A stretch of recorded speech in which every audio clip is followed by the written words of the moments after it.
We understand that a lot of you are unsure of what Medicare is, even those that might already have hit that magic age of 64 and a half when you become eligible.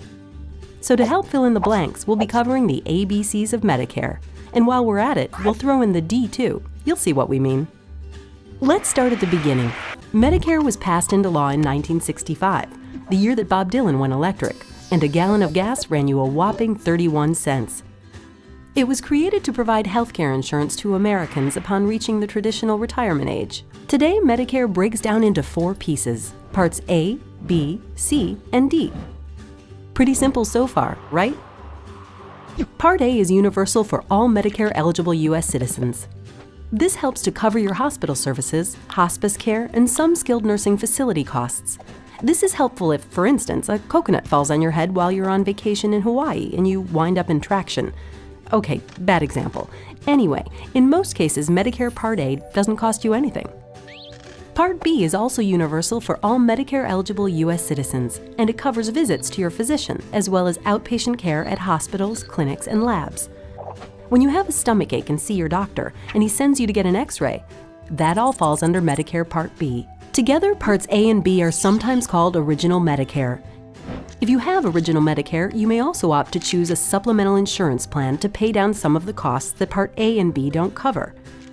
This is important because Original Medicare also has something called an 80-20 split, where Medicare covers 80% of your costs, but you will be on the hook for the remainder, no matter what. Meaning, if your hospital bill comes to $100, you're responsible for $20. On the other hand, if that coconut from Hawaii puts you in a coma and your bill runs up to $1 million, well, you get the idea. We'll get to Part C in a second, but first let's take a quick look at Part D. Part D is for prescription drug coverage, and it is purchased from an insurance company because the government doesn't provide this kind of coverage on its own. Once again, users often purchase supplementary insurance to help cover this cost. But here's the catch. If you don't sign up for Part D during your initial enrollment period, you may face steep penalty charges from the government. This penalty is calculated monthly for each month that you do not have creditable drug coverage, and it is not a one-time penalty. In fact, you will most likely have to pay this penalty as long as you have Medicare. And because it is based on a yearly calculation, it can even go up year over year. So be aware that not signing up for Part D when you become eligible can cost you a bundle later. Now back to Part C.